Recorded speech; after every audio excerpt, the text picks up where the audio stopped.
प्यारे बच्चों, आज आप लोगों के सामने मैं फिर से उपस्थित हूँ। आप लोगों को गणतंत्र दिवस की ढेर सारी शुभकामना। सर्वप्रथम आप लोग देख रहे हैं क्या लिखा हुआ, ये गद्य खंड। आज पूरे गद्य खंड का हम लोग अवलोकन है कि करेंगे। इसमें देखेंगे कि आप लोगों को सिर्फ 3 कहानियां पढ़नी है। बाकी जो है या तो भाषण के अंश हैं, या वो डायरी है, या फिर वो निबंध है। सर्वप्रथम हम लोग चर्चा है कि करते हैं बातचीत पे।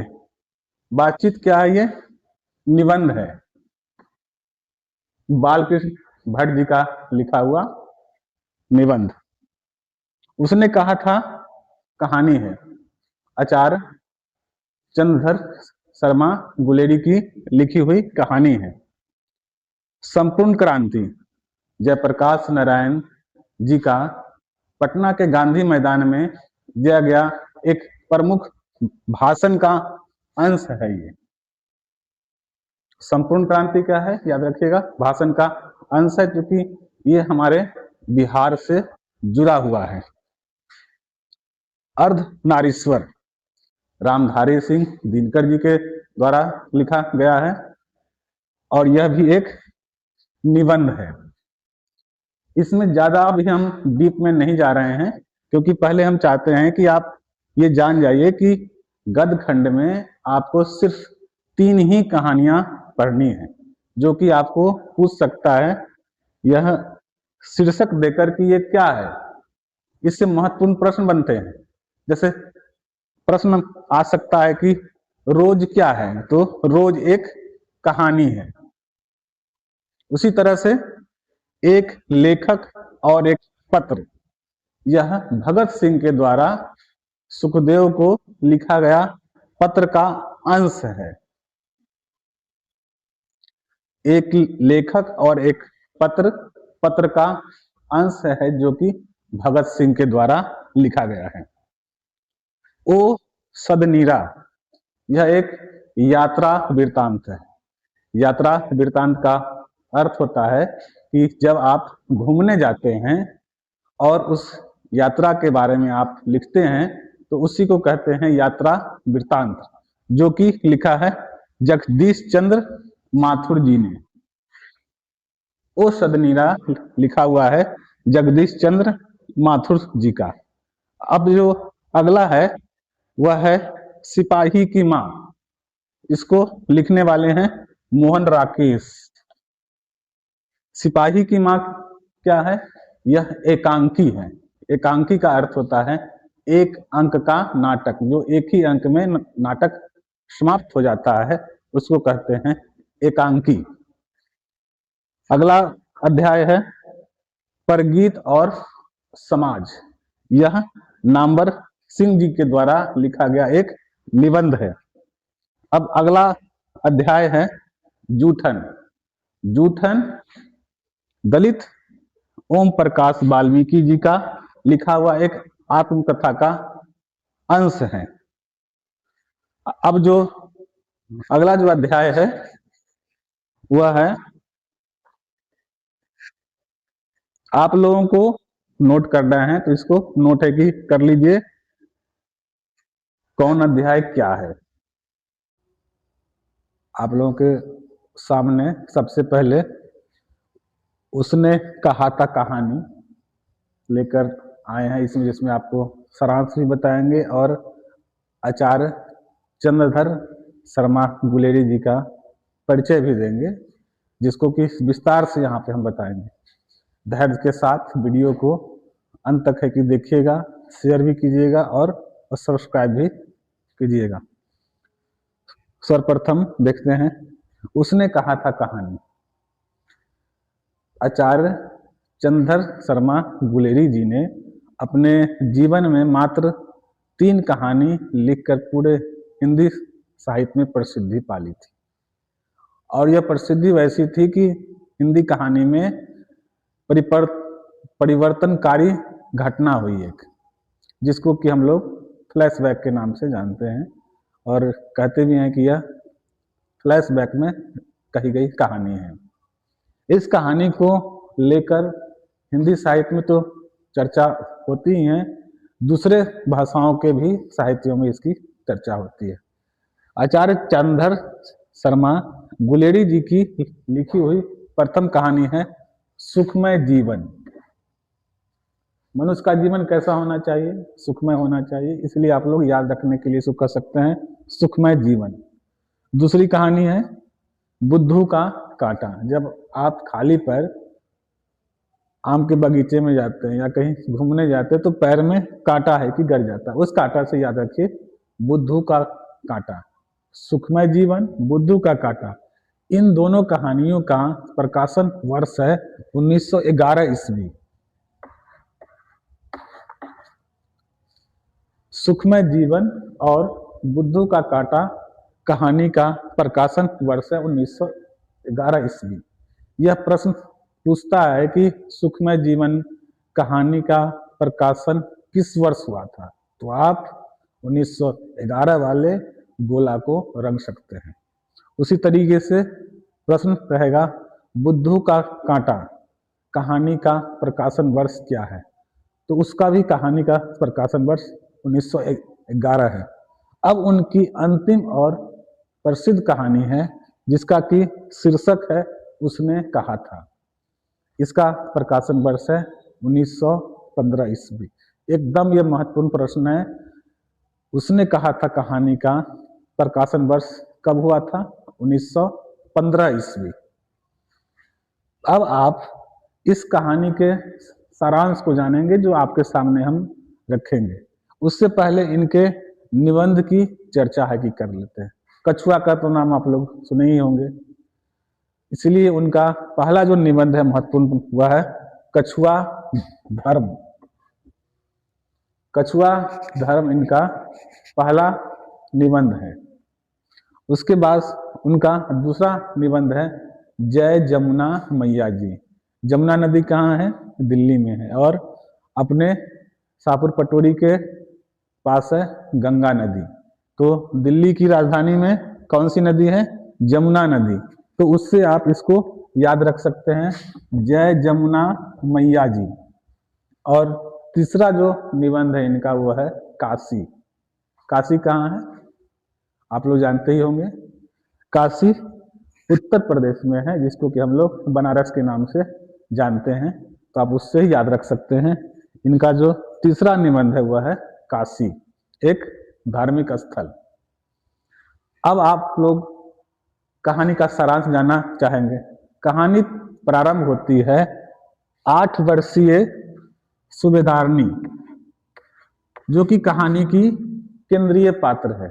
यह 8 वर्षीय सूबेदारनी अमृतसर शहर के एक चौक पे टमटम के नीचे आने वाली थी। कहानी में जिसको कहा गया है टांगा। टांगा को हम लोग आम बोलचाल की भाषा में टमटम है कि कहते हैं। उसके नीचे वो जाने वाली ही होती है, तो उसको बचाते हैं लहना सिंह। अब इनके कहानी के पात्रों को आप ध्यान से देखिए और इसको नोट भी कर लीजिएगा, नहीं तो आप कहानी के पात्रों में उलझ जाते हैं कि ये बजीरा सिंह कौन है, कीरत सिंह कौन है, बोधा सिंह कौन है, शहीद कौन होता है। तो सबसे पहले सूबेदारनी, उसके पति का नाम है हजारा सिंह और उनके पुत्र का नाम है बोधा सिंह। अब कहानी के जो दूसरे मुख्य पात्र हैं उनका नाम है लहना सिंह। लहना सिंह के भाई का नाम है कीरत सिंह और उनके मित्र का नाम है बजीरा सिंह। लहना सिंह युद्ध करने के लिए जाते हैं और वहां उनको गोली लग जाती है। उसी गोली लगने के बाद वो पुरानी बातों को याद करते हैं, जिसको कि हम फ्लैशबैक कहते हैं। जैसे अभी हम 2026 में हैं और 2000 की बात है कि करें या 2010 की बात करें, तो वह फ्लैशबैक की बात होगी, पीछे की होगी, भूतकाल की बात होगी। तो जब युद्ध में लहना सिंह को गोली लग जाती है, तब उसे उस 8 वर्षीय सूबेदारनी की याद आती है, जिसको कि बचाता है। एक समय लहना सिंह अपने घर से युद्ध के लिए जाने वाला होता है, तो वह हजारा सिंह के घर जाता है। लहना सिंह जब युद्ध पे वापस उसको जाना रहता है, अर्थात जो नौकरी उसको ज्वाइन छुट्टियों पे घर आता है, लेकिन युद्ध के कारण उनको जाना है, तो सोचते हैं कि हम क्यों ना हजारा सिंह से मिलते हुए चले।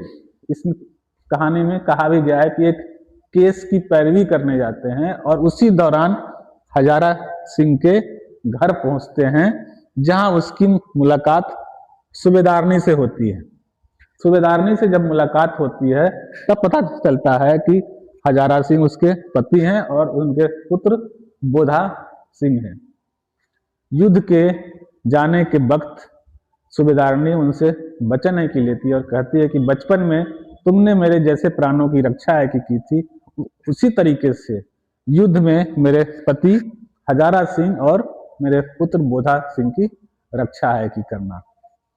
लहना सिंह अपने वचन को निभाता है और हजारा सिंह बोधा सिंह को गोली लगने के बाद वो अस्पताल जाने का अनुरोध करता है और उनको अस्पताल है कि पहुंचवाता है। उसके बाद लहना सिंह की वजीरा सिंह की गोद में मौत हो जाती है। प्रश्न यह पूछता है कि लहना सिंह की मौत किसके गोद में हुई थी? लहना सिंह की मौत वजीरा सिंह की गोद में हुई थी। लहना सिंह उसी गोली लगने के ही क्रम में अपने भाई कीरत सिंह के बारे में भी सोचता है, और यह सारा चीज युद्ध चलते हुए युद्ध के बीच की बात है, और इस तरह से लहना सिंह शहीद हो जाते हैं और कहानी यही समाप्त हो जाती है। धन्यवाद।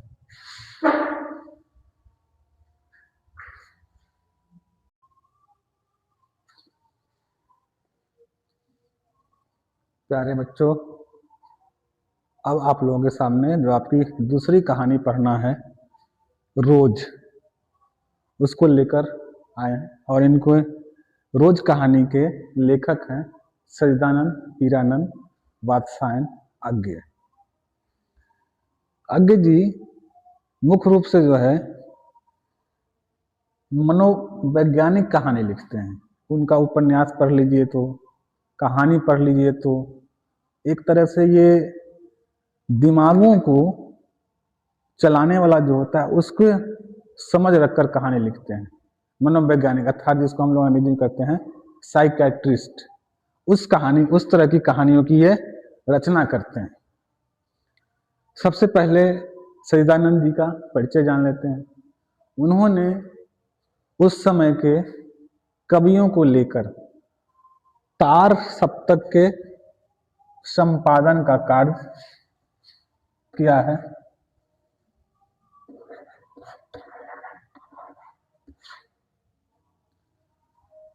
अज्ञे ने 7 कवियों के लेकर तार सप्तक के संपादन का कार्य किया है।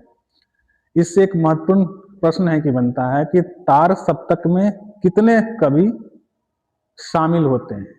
तार सप्तक में 7 कवि शामिल होते हैं। प्रथम तार सप्तक के प्रकाशन का वर्ष क्या था? प्रथम तार सप्तक के प्रकाशन का वर्ष था 1943 ईस्वी। आपको याद दिला देते हैं, प्रथम तार सप्तक का प्रकाशन 1943 ईस्वी में हुआ था।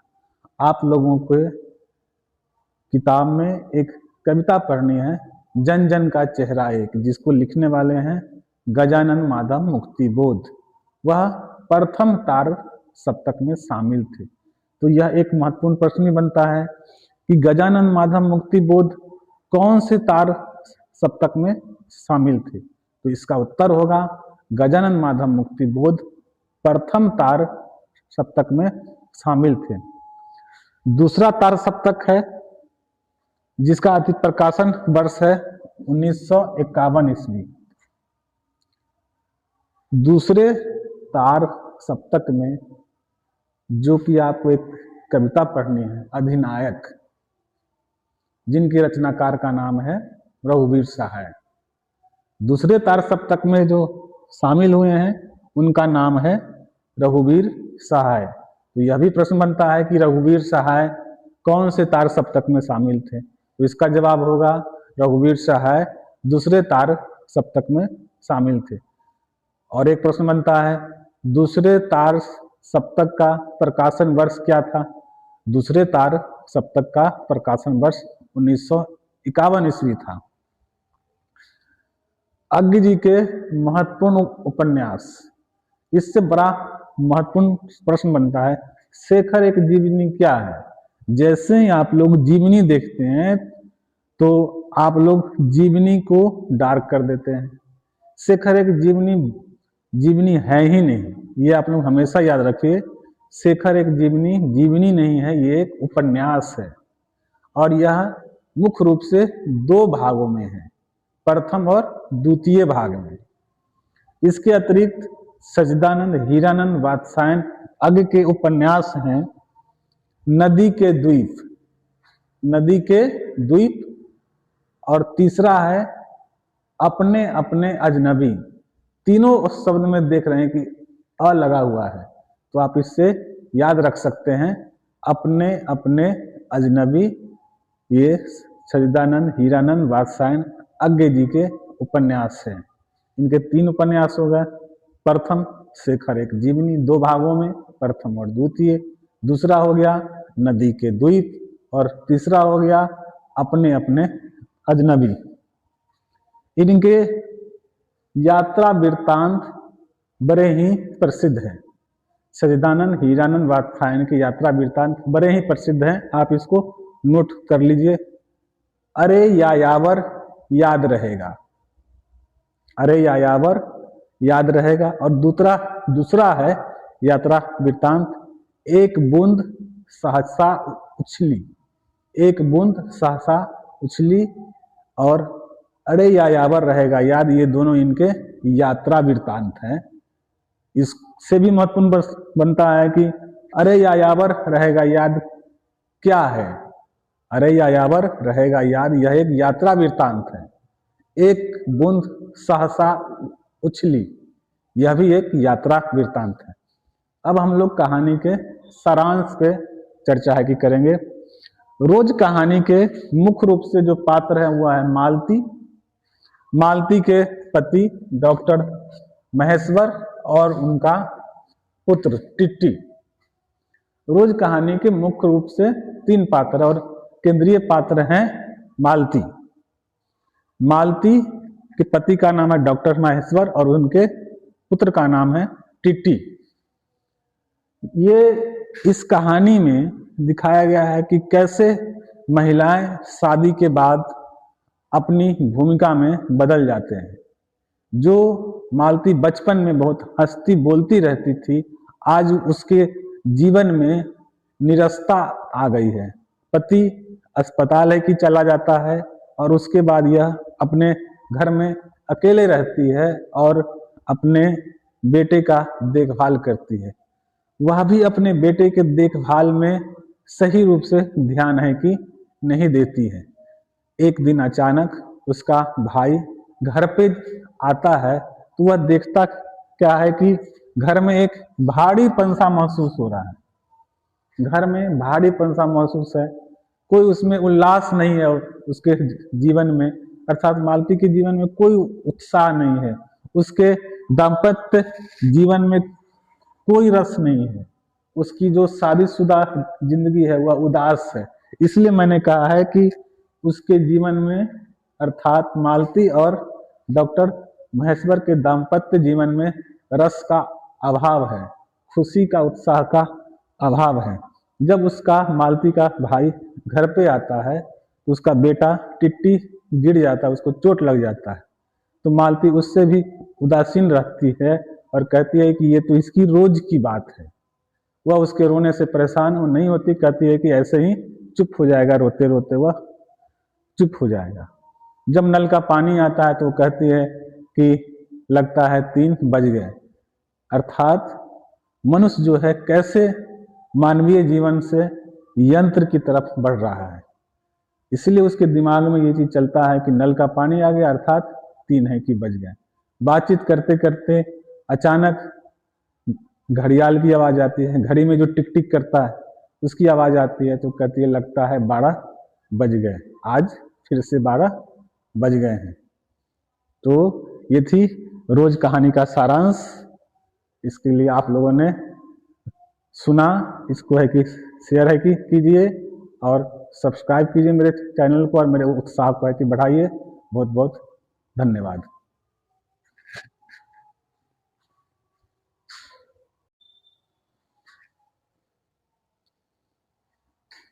प्यारे बच्चों, आप लोगों के सामने अंतिम कहानी, जो 3 कहानी पढ़नी थी आप लोगों को, उसने कहा था रोज और त्रिश।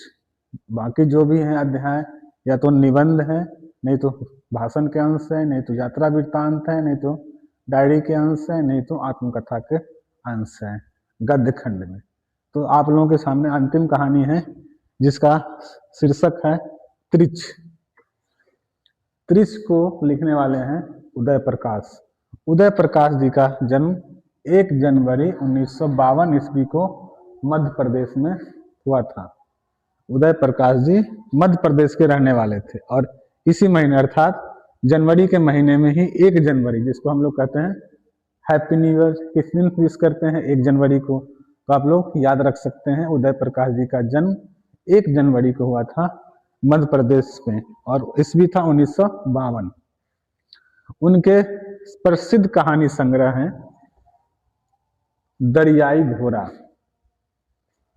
पहला जो इनका प्रसिद्ध कहानी संग्रह है दरियाई घोड़ा। दरियाई घोड़ा को 1983 ईस्वी में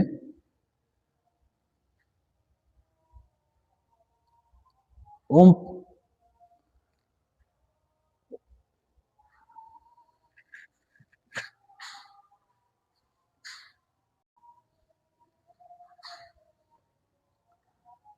दरियाई घोड़ा कहानी संग्रह 1983 में ओम प्रकाश सम्मान से सम्मानित हुआ था। उदय प्रकाश जी की लिखी हुई जो मुख्य कहानी संग्रह है दरियाई घोड़ा, उसको 1983 ईस्वी में ओम प्रकाश सम्मान दिया गया था। उनकी अगली कहानी संग्रह है त्रिच और उसके बाद है पॉल गोमड़ा का स्कूटर। त्रिच, पॉल गोमड़ा का स्कूटर और पीली छतरी वाली लड़की। छतरी अर्थात छाता से याद रख सकते हैं। तो उदय प्रकाश जी के प्रमुख कहानी संग्रह हो गए दरियाई घोड़ा, जिसको 1983 ईस्वी में ओम प्रकाश सम्मान दिया गया था, और दूसरा हो गया त्रिच, फिर तीसरा हो गया पॉल गोमड़ा का स्कूटर और चौथा हो गया पीली छतरी वाली लड़की। अब उनके जो कविता संग्रह हैं उस पर है कि ध्यान है कि देंगे। कविता संग्रह 2 मुख्य रूप से है, सुनो कारीगर और दूसरा है अबूतर कबूतर। कबूतर से याद रख सकते हैं अबूतर और कबूतर, और एक हो गया पहला सुनो कारीगर। एक प्रमुख इनकी निबंध आलोचना है ईश्वर की आंख। ईश्वर भला करे, सबका अच्छा हो, सबको परीक्षा में अच्छे अच्छे नंबर आए, तो आप उससे याद रख सकते हैं ईश्वर की आंख। यह भी प्रश्न आ सकता है कि ईश्वर की आंख क्या है। ईश्वर की आंख एक आलोचना है। अब हम लोग आते हैं त्रिच कहानी पे। त्रिच कहानी जो है मुख्य रूप से शहर की जो त्रासदी वाली जो जीवन है, जो नीरस जीवन है, उस पे व्यंग कसे हैं उदय प्रकाश जी ने। उदय प्रकाश जी कहते हैं मेरे पिताजी जो हैं हमेशा गांव में रहें और शहरी जीवन के प्रति उनके मन में एक निरसता है, कोई सद्भाव वाली बात शहर में उनको नहीं दिखती है। इस कहानी का जो शीर्षक है त्रिश। त्रिश एक विषखापर के नाम से भी जानते हैं। त्रिच को विषखापर के नाम से जानते हैं। यह एक गोह जाति का एक विषैला जंतु है, इसलिए इसका कहानी का नाम रखा गया है त्रिच। जो वह विषखापर है वह इनके पिता को है कि काट लेता है और उनकी मृत्यु हो जाती है।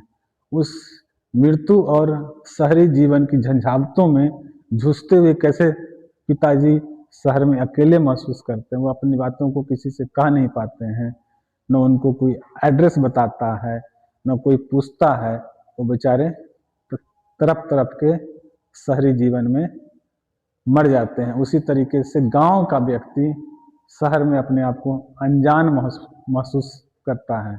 वह किसी दूसरे व्यक्ति से अपने आप को नहीं जोड़ पाता है।